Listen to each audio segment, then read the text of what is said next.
Ini menurut lo gimana nih? Gimana Caimin tampilannya? Kan sudah Anda latih.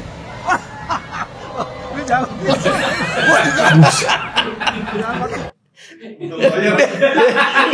Dia mau lempar pakai amplop dia. Gue lempar. Demokrasi, hak politik setiap orang, setiap menteri sama saja. Yang paling penting presiden itu boleh loh kampanye. Presiden itu boleh loh memihak. Kalau berkampanye diatur boleh, kalau memihak nggak ada di dalam aturan tuh memihak boleh.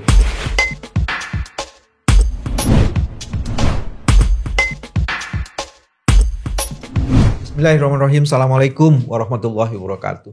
Teman-teman, jumpa lagi di channel ini, channel mengenai menjaga kebesaran kewarasan, kewarasan yang besar.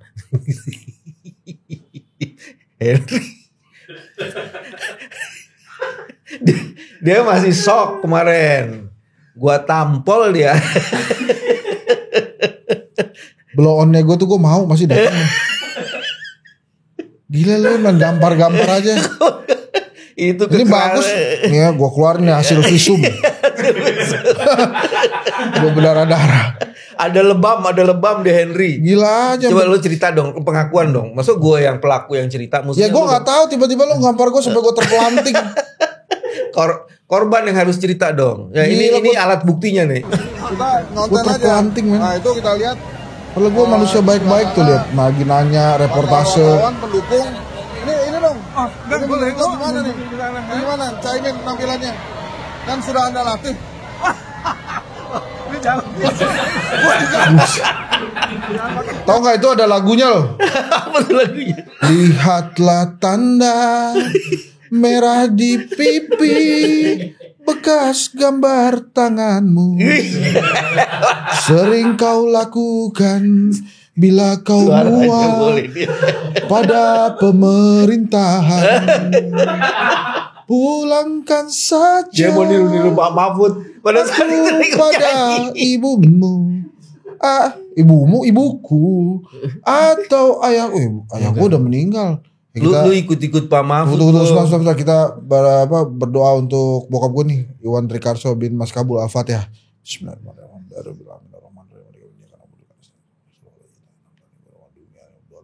Amin.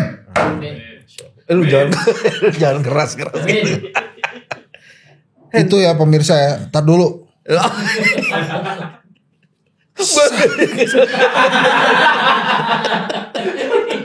Gila ya. Dia mau lempar pakai amplop dia. Lo lempar gue.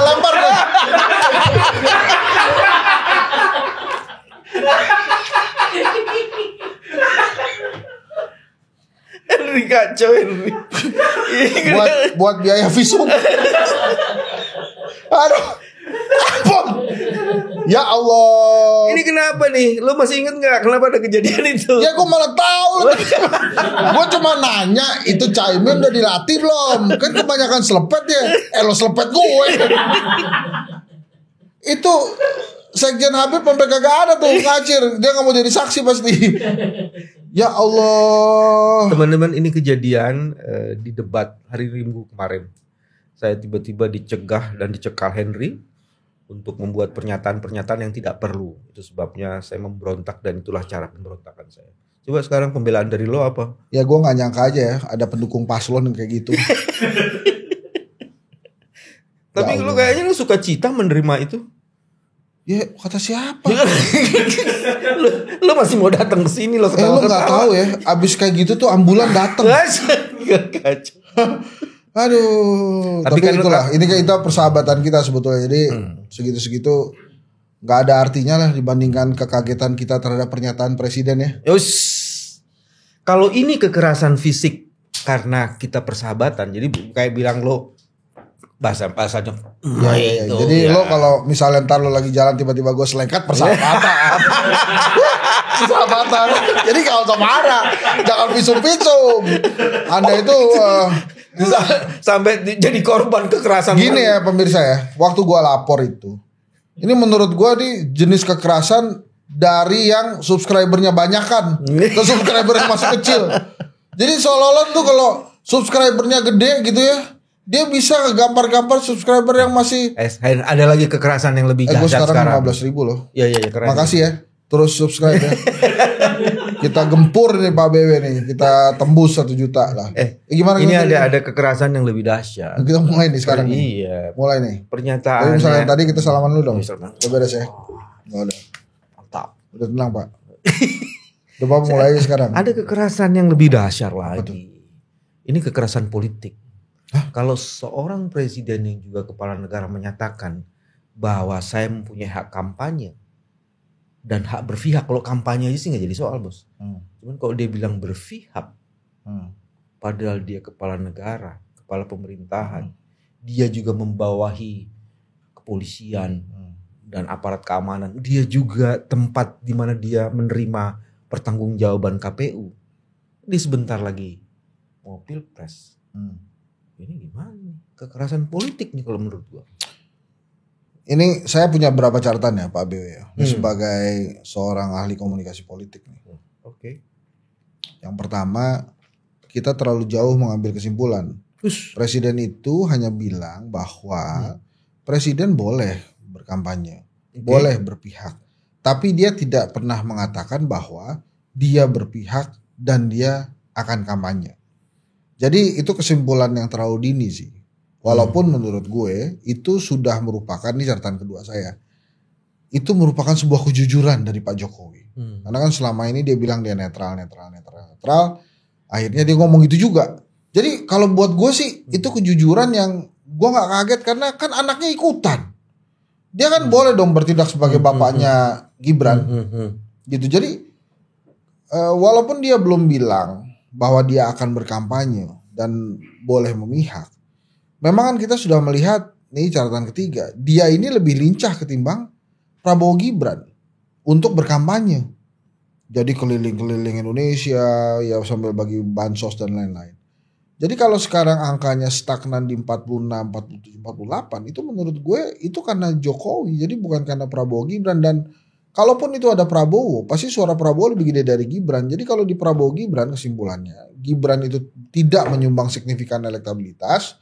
Yang bahkan menurunkan elektabilitas. Ya, itu bisa jadi. Kemudian yang menyumbang elektabilitas terbesar itu justru Jokowi dan Prabowo. Jadi kalau Pak Prabowo bukannya stagnan kan? Ya makanya.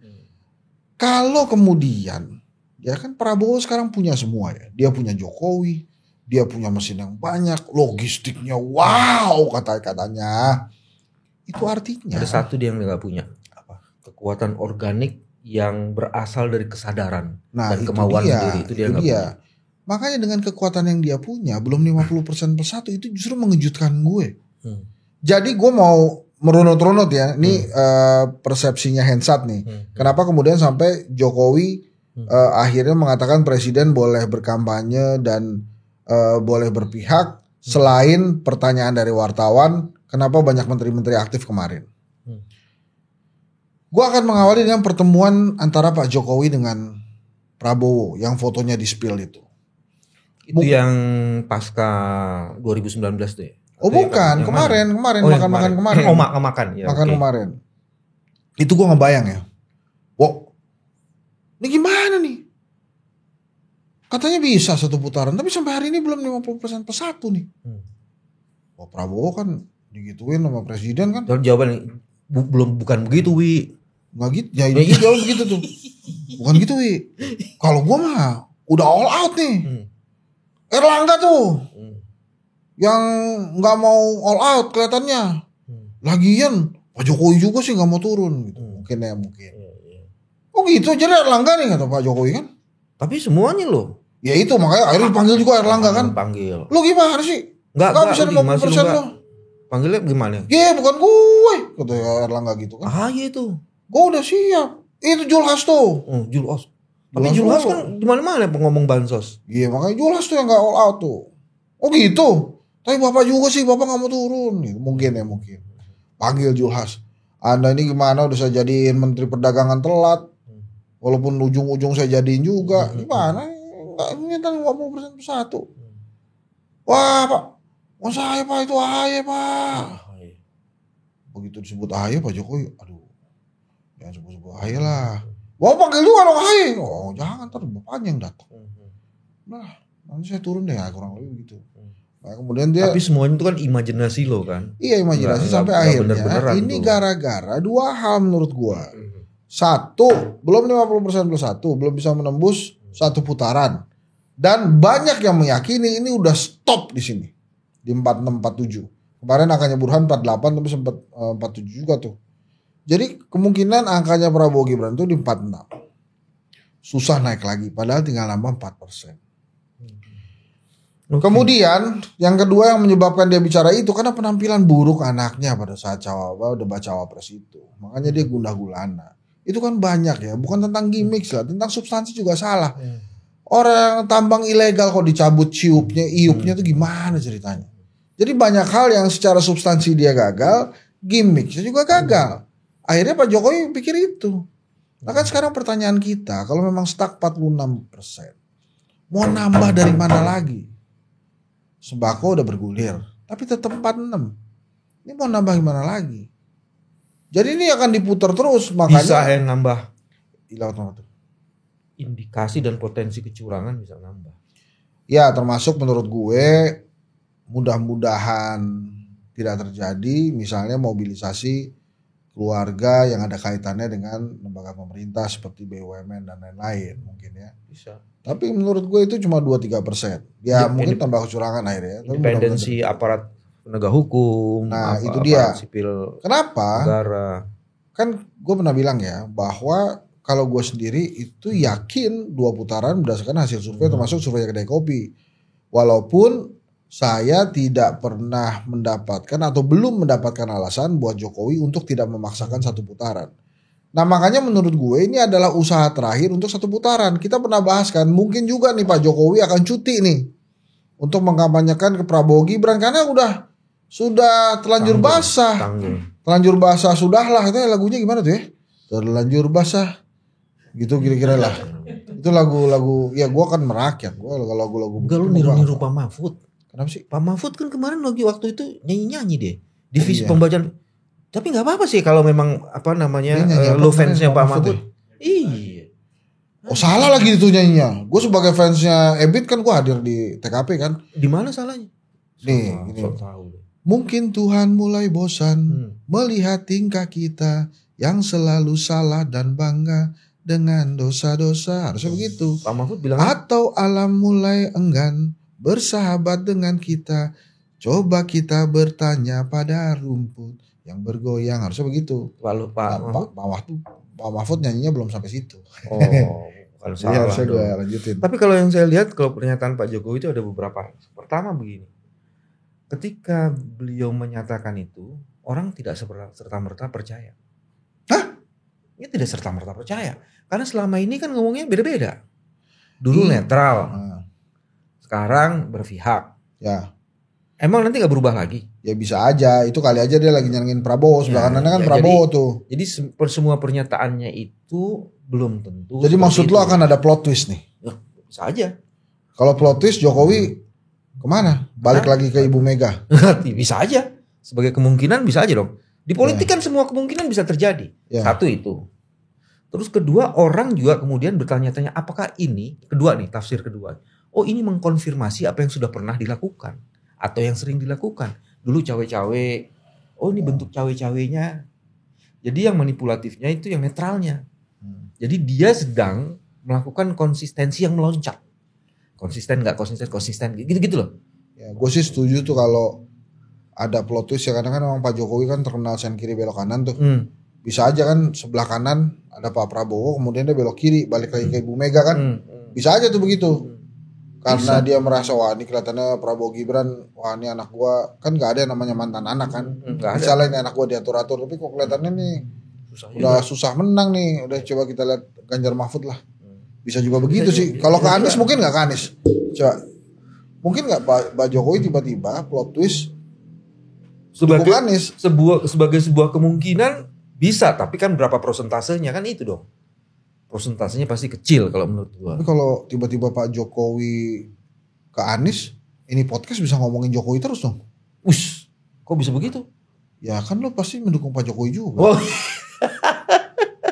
Kan gue nggak setiap saat ngomongin Anies juga kan di sini. Emang enggak? Gue seingat gue juga Anies juga belum mau nih kemari. Nah itu. Kenapa Anies nggak mau kemari? Yang belum diundang. Oh lo ini ya, apa memang tidak berpihak ya? Begitu masuk ke ruangan ini lo nggak berpihak kemana-mana. Mas Anies lagi sibuk kemana-mana, lagi didesak oleh orang-orang lain. Jadi kita tuh yang tahu, gak usah mendesak-desak kan. Ya. Ada lagi sebenarnya yang menarik gini. Ini sebentar Mas, ini gue belum puas nih. Apa tuh? Jadi apa sih dampaknya nih Jokowi setelah ini ngomong kayak gini tuh apa dampaknya? Apakah aparat seperti mendapat kejelasan yang lebih jelas? Yang pertama orang kemudian bertanya-tanya, keteladanan apa yang sebenarnya sedang terjadi? Kan tone from the top nih. Ini apa yang bisa gue ambil ininya? Orang bertanya dah, pimpinan lo sejak kapan memang mengharapkan keteladanan dari Jokowi? Pimpinan kalau sudah bilang X, itu kan sama juga. Oke, lakukanlah itu ke semuanya. Bisa juga itu komando terselubung kan? Iya kan Mas BW bilang tadi kan ada keteladanan seperti apa? Iya. Emangnya lo mengharapkan keteladanan apa dari Jokowi?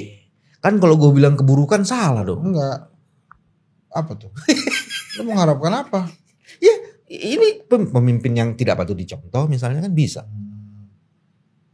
Tapi yang penting gini, itu kan jadi kayak deklarasi silahkan lakukan itu. Dan sebenarnya juga ada yang sikap diskriminatif. Oh pimpinan boleh gitu, kenapa ASN dilarang-larang? Kan sebagian ASN dilarang-larang. Kecuali yang turut perintah gua.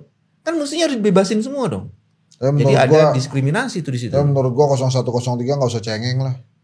Ya Jokowinya begitu kan ini sebetulnya sebuah bentuk kejujuran aja. Dia sekarang akhirnya mengungkapkan bahwa boleh kampanye, boleh memihak. Jadi kalau nanti tiba-tiba dia kampanye dan memihak, kita nggak usah rakyat itu nggak usah kaget. Dan 0103 menurut gue ini harus jadi pemicu luar biasa untuk melawan penguasa. Ini garis tegas sudah antara rakyat dan penguasa. Jadi ini harus diubah menjadi tantangan yang akan mendorong munculnya gerakan-gerakan baru, gerakan-gerakan sosial baru yang ingin memenangkan perubahan dan nilai-nilai yang memang ingin diusung. Iya, kemarin kan pada saat kita podcast ini 1 hari setelah Ibu Mega ulang tahun ke-77. Gua Mega 77 ya usianya. 77.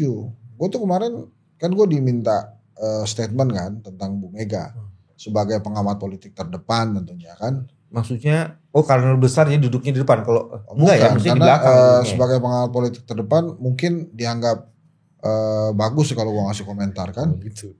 Gue kasih komentar tuh gue bilang begini, Ibu Mega ini penjaga negara sebetulnya. Tapi penjaga negara. Dan dia bukan sembarang negara yang dia jaga, negara hukum. Karena dia menjaga negara hukum, maka kalau ada orang-orang yang ingin melawan hukum, itu dia paling depan tampilnya. Maksudnya, jadi kalau ada yang tiba-tiba mau 3 periode kan melawan hukum, dia tampil paling depan.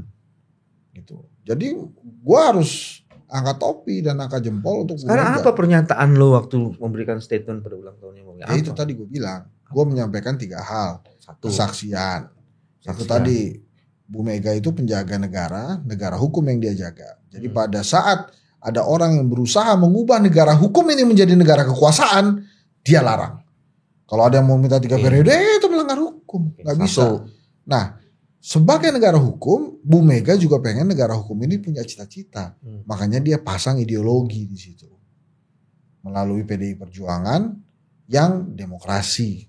Gitu ya, akhirnya. Tapi kan ada orang yang mempersoalkan Bu Mega kalau memang mau demokrasi, tapi Bu Mega kan selama ini dari tahun awal reformasi sampai sekarang tetap jadi ketua partai. Lah kan bukan dia yang mau.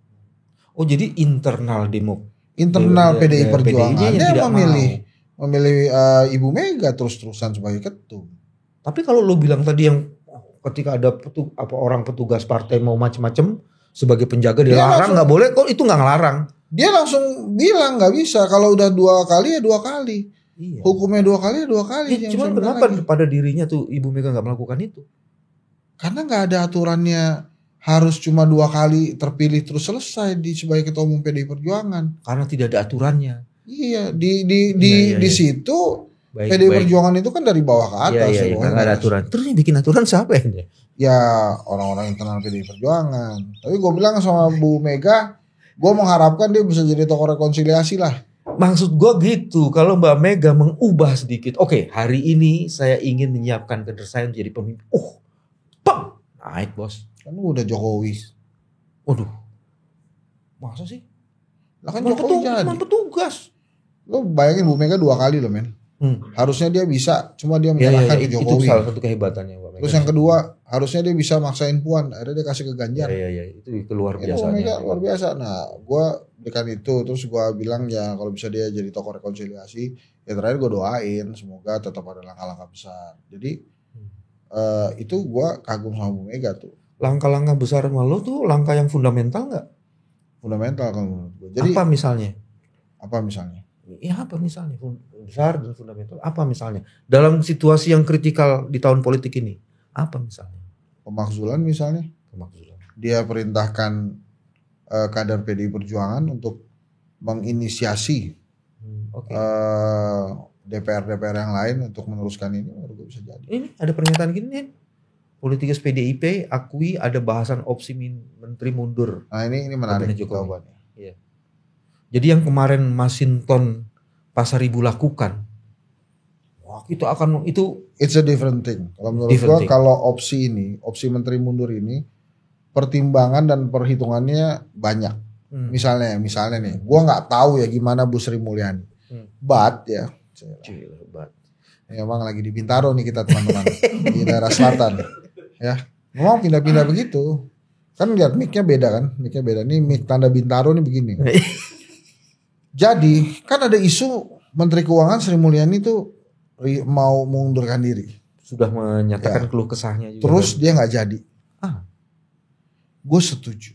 Karena bisa jadi kalau Menteri Sri Mulyani itu mundur, bisa jadi bablas beneran ini anggaran. Chaos. Dia pakai betul ya. Iya, jadi menurut gue itu benar tuh Sri Mulyani itu. Stay. Jadi kalau misalnya ini kan sekarang isu terkuatnya Menko Polhukam Mahfud MD mundur, itu gue yakin udah disiapin penggantinya.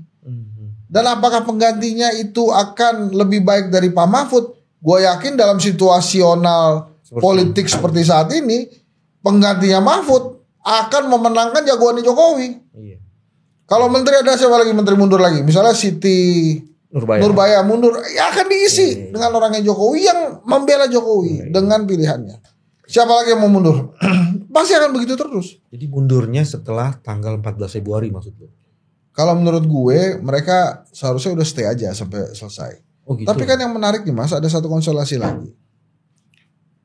Ini misalnya nih, just misalnya, kemudian satu putaran dari Februari ke Oktober, itu kan ada 8 bulan tuh. Oh iya.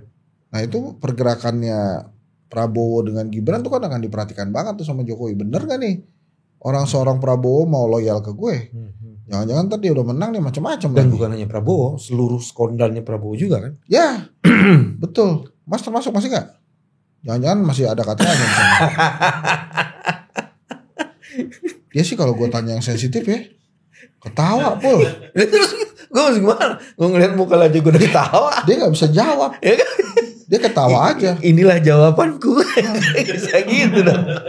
Tolong ya nanti yang nonton ya, itu komen agak kritis dikit nih. Jangan apa-apa ditanya, apa-apa dia ketawa. Aduh. Lu tadi bertanya apa bercanda tuh? Gue juga kadang-kadang suka bingung tuh bercanda. Ya, tapi lo lihat nih. Nah, ganti topik kan dia. KPU tak permasalahkan Jokowi berpihak. Ya iya emang boleh kan. Nah, ini gue bacain nih. Pasal 282 Undang-Undang 7 2017. Terdapat larangan kepada pejabat negara, pejabat struktural dan pejabat fungsional dalam jabatan negeri serta kepala desa dilarang membuat keputusan dan atau melakukan tindakan yang menguntungkan atau merugikan salah satu peserta pemilu selama kampanye. Terus kata kuncinya di situ. Nah, sekarang pertanyaannya adalah, nah sekarang gini deh, rakyat nggak suka nih, ya protes lah. Sebenarnya kan ada 3 Hen. Rakyat tidak suka protes, ini salah satu bentuknya protes melalui podcast. Terus kedua, ada lembaga penyelenggara seperti ini. Harusnya dengan otoritas yang dimilikinya, tidak usah nunggu rakyat protes. Terus dia harus menjalankan kewajibannya. Dia ngomong apa ke presiden? Paling tidak memberikan signal, itu tidak bisa dilakukan. Dia ngomong gitu sama presiden? Iya dong, harus begitu dong. Kalau enggak, semakin terkonfirmasi. Gue Jokowi nih, Mas BW, Gus Ai, Ketua KPU. Mas Ari coba mau ngomong apa? Aku nggak ngomong ke Pak Jokowi, Bos. Aku ngomongnya kepada publik dan media. Bukan, kan ini lagi latihan ini. Kira-kira perbincangannya gimana? Lagi gini enggak? Pak BW jadi Gus Ai, saya jadi Jokowi. Enggak gini dong. Kalau Gus Ai itu mana mungkin dia berani bertatapan dengan Jokowi? Maka dia akan menggunakan media dan dia suruhlah juru bicaranya. Kan gitu dong. Atau dia suruh ke anggota kata-katanya apa? Berdasarkan apa tadi, coba dibacain. Prinsip dasar untuk mewujudkan kejujuran dan keadilan dalam pemilu, maka netralitas harus menjadi bagian penting. Ya. Itu sebabnya diminta untuk siapapun untuk tidak membuat pernyataan-pernyataan yang menunjukkan ketidaknetralannya. Dibikin soft, sesoft mungkin. Gue jadi Jokowi kan? Lah, nggak adil dong. Gue kan mau juga membantu anak gue menang. Dan gue berhak dong memberikan suara untuk anak gue. Kenapa lo larang-larang? Toh dari undang-undangnya juga selama gue tidak menggunakan fasilitas negara, nggak apa-apa. Iya, kalau itu terkonfirmasi, pantas lo pakai paman lo. Dan itu jelas melanggar KKN. Jadi kalau itu lebih berat itu kan. Nah, itu dia. Dasar pemakzulan menjadi semakin kuat loh. Ya, itu dia. Jadi menurut gue kalau dari apa yang disampaikan Pak Jokowi hari ini, harusnya kan ada reaksi loh. Dari para anggota DPR kita yang ada di Senayan. Penting nih. Kalau sampai hari ini ternyata anggota DPR kita tidak bereaksi, itu kita harus bertanya. Ada dasar konstitusionalitas karena DPR adalah pengawas pemerintahan. Ya. Dengan dasar itu dia memiliki justifikasi untuk mempertanyakan itu. Betul, dan kita ini sudah benar Pak BW, kita harus pertanyakan juga apa reaksi anggota DPR terhadap apa yang dikatakan oleh Jokowi. Sebelahnya tuh Pak Prabowo kan senyum-senyum aja. Dia senang tuh. Tapi kita perlu cek nih tadi, sebenarnya Pak Jokowi itu ngomongnya apa sih sebenarnya? Coba ngomongnya apa Pak Jokowi? Pak Jokowi ngomongnya supaya kita jangan salah-salah ini loh. Hah? Bukan yang itu ada satu lagi. Enggak, ini penting. Coba kerasin ya. Dia kan ngancungin 2 jari tuh. Politik setiap ini yang Ibu Iriana ya? Atau Pak Jokowi? Jokowi dan Prabowo. Presiden itu boleh lo kampanye. Presiden itu boleh lo memihak. Boleh. Tapi yang paling penting waktu kampanye tidak boleh menggunakan Jadi fasilitas negara. Pernah dengar langsung. Iya, gue dengar langsung, makanya tadi gue katakan, makanya gue Saya bilang sampaikan bahwa pemerintah daerah, pemerintah provinsi, pemerintah kabupaten, pemerintah kota, pemerintah pusat, semua harus netral. ASN semua harus netral, TNI semua harus netral. Hak demokrasi, hak politik setiap orang, setiap menteri sama saja. Yang paling penting presiden itu boleh lo kampanye. Presiden itu boleh lo memihak. Boleh Pak. Kita ini kan pejabat publik sekaligus pejabat politik. Masa gini nggak boleh berpolitik, nggak boleh. Menteri juga boleh. Kalau berkampanye diatur boleh, kalau memihak nggak ada di dalam aturan tuh memihak boleh. Menurut saya Pak Jokowi salah tuh. Apalagi ada pernyataan yang tadi saya baca tuh kan. Coba bacaan lagi. 282 ya. 282 apa nih, Undang-Undang nomor 7 tahun 2017. Tentang pemilihan umum, tentang pemilu, Bos. Terdapat larangan kepada pejabat negara, pejabat struktural dan pejabat fungsional dalam jabatan negeri serta menjadi serta kepala desa dilarang membuat keputusan dan atau melakukan tindakan yang menguntungkan atau merugikan salah satu peserta pemilu selama masa kampanye. Menurut lo dengan berpihaknya Jokowi itu menguntungkan dan merugikan paslon? Iya dong. Menguntungkan pasangan yang berafiliasi dengan dia, setidak-tidaknya anaknya, dan itu merugikan pasangan yang lain. Dan ini adalah salah satu dari perbuatan tercela. Bisa dikualifikasi, diduga seperti itu.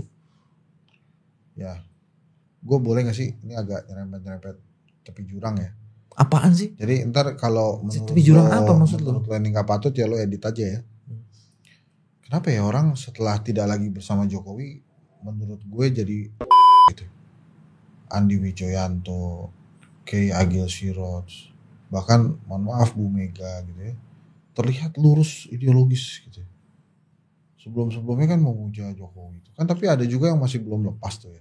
Misalnya.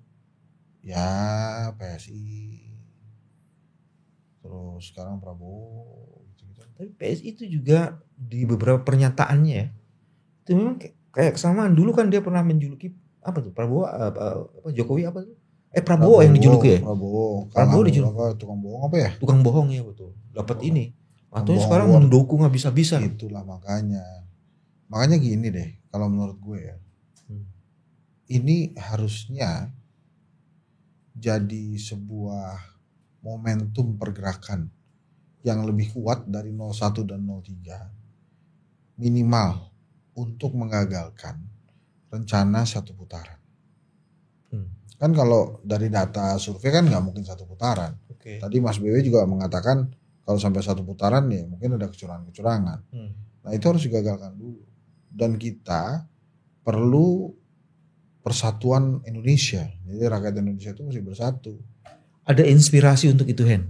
Apa tuh? Coba ini nih, orang-orang perempuan dahsyat di desa ini. Keren ini. Gila. Ini cara perlawanan ini.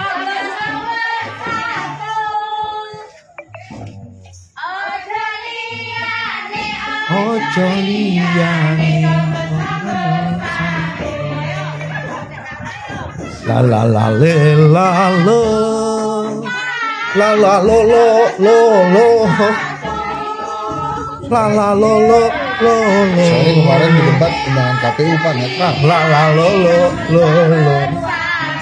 Keren. Ini tapi beberapa hal ini ya, kemudian patungan Videotron, food truck segala macam itu. Ada Foodtron juga. Ya. Foodtron. Food Itu keren. truck. Oh, Videotron. Iya, enggak Truktron ada juga. Ya, yang muter-muter itu. Ya itu menurut gue sih sebuah perlawanan rakyat yang nyata ya. Nah begitu-begitu kalau menurut gue Jokowi nggak bisa lawan. Yang menarik di kelompok kayak gitu, pertama kesadaran itu muncul. Iya. Dan Mas, itu aku masih belum puas nih Apa tuh? bahas Lu apa tuh yang ngomongnya harus tuh. dilakukan kita rakyat Indonesia terhadap pernyataan Jokowi itu apa sebetulnya. Lo kan yang lebih senior dari gue yang lahir duluan ya. Akhirnya lo harus menjawab pertanyaan itu tuh. Apa yang harus kita lakukan? satu, harus ada orang yang menyatakan bahwa itu tindakan salah. Kita udah ngomong.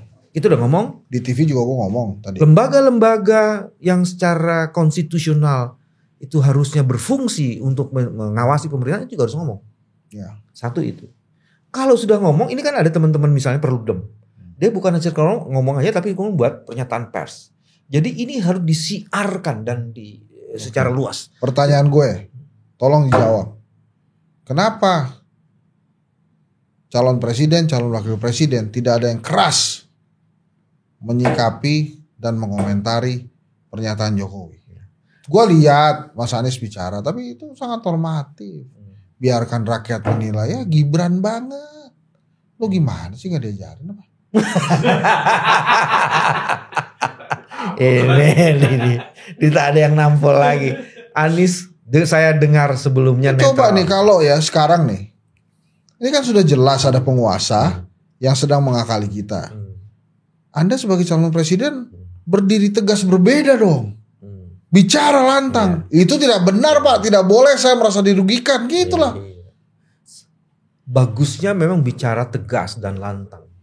Tapi kan orang punya komunikasi politik masing-masing. Lo juga gak bisa. Lo tuh siapa mendikte-dikte Gua posisi nyusul, politik. gua usul. Enggak, lo tadi ngomongnya tuh udah mendikte. Kita ini sedang mencari pemimpin yang baru. Jangan kemudian pemimpin yang baru kita harap-harapkan ini ternyata juga jiper juga dengan presiden nih. Sama lah bos.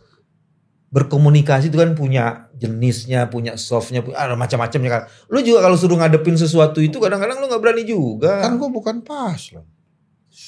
Kan gue pengamat Gimana terdepan. sih? Kan strategi komunikasi politik boleh oleh paslon, boleh yang bukan paslon. Tapi Mas terus terang saya menunggu dua kelompok besar.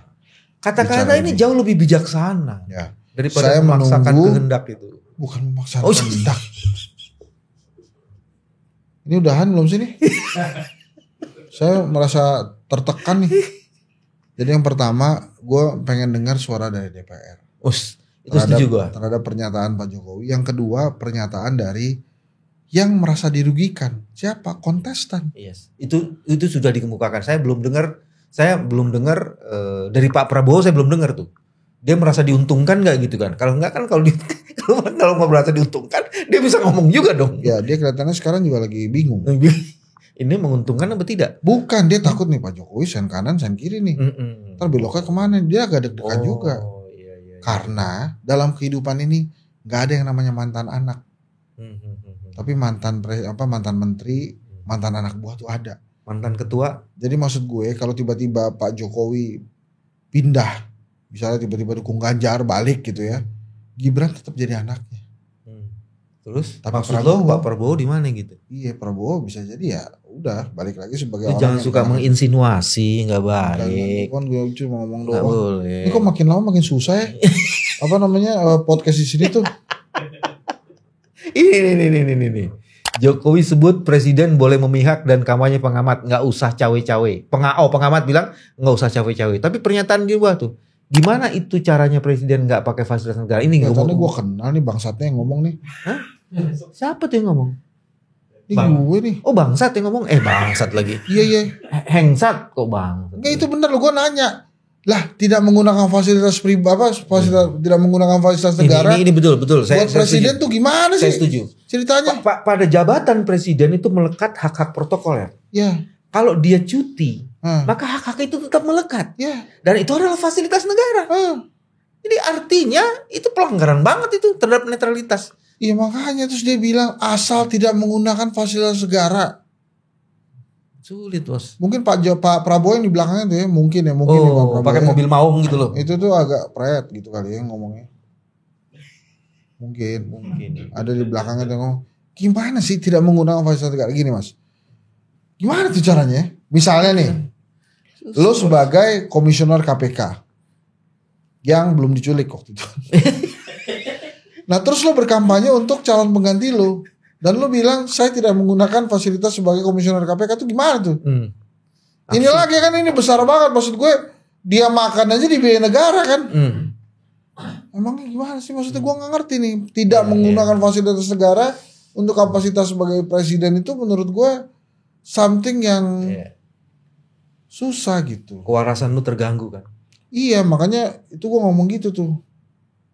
Tuh mungkin gue juga lagi ngantuk-ngantuk tuh makanya berani jadi wawancara. Begitu sadar kok begitu. Kok gue ngomong gitu ya? Tapi dasar berpikir lo udah benar.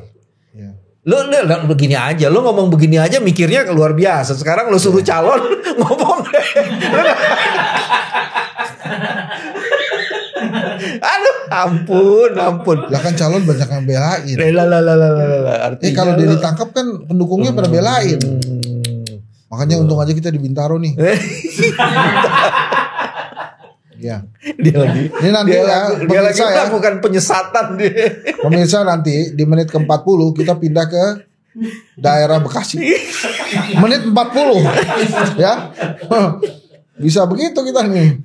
Jadi hati-hati nih kita di dalam truk nih sebetulnya. Gue juga goyang-goyang. Di dalam truk. Ya. Jadi biar nggak diikutin kita nih. Iya. Udah dong diganti dong itu jangan pengamat itu lagi. Walaupun katanya, kalaupun dia cuti, yang akan terus melengkap itu adalah faktor-faktor pengamanan. Tapi kan faktor pengamanan itu kan fasilitas negara juga tuh. Iya, tapi itu boleh melekat. Tapi fasilitas negara yang lain misalnya makan, minum, handphone misalnya kan. Masa iya sih nggak bisa nggak kecil lah kemungkinannya dia nggak mungkin pakai lah. Dia nggak mungkin tidak pakai lah. Maksud gue.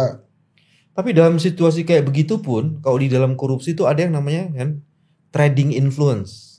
Dia bisa menggunakan pengaruhnya walaupun sedang dalam cuti. Iya. Bagaimana lo mengontrol?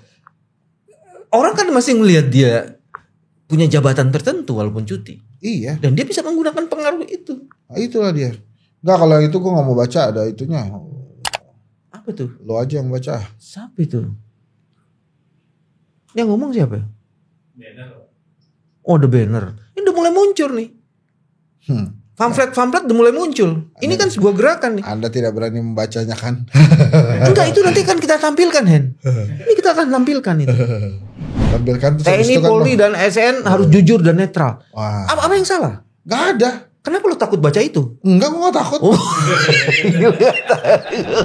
Coba lo baca sekarang tuh. Gue udah ngomong sampai situ. Itu ada lagunya tuh. Apa tuh? Jujurlah padaku bila kau tak lagi netral. Tinggalkanlah aku bila kau tak lagi netral. Dia ketawa. Teman-teman, inilah kewarasan kita. Sampai ketemu lagi. Terima kasih. Wassalamualaikum warahmatullahi wabarakatuh. Jangan takut, rakyat perlu kebebasan. Gue bacain. Gue bacain. Luar biasa. Oke? Oke. Kita sebelum ditutup oleh Pak BW secara formal, kita Udah, akan secara berhitung formal. mundur. 8 7 6 5 4 3 2 1. Kita ke Bekasi, teman-teman. Terima kasih. Assalamualaikum warahmatullahi wabarakatuh.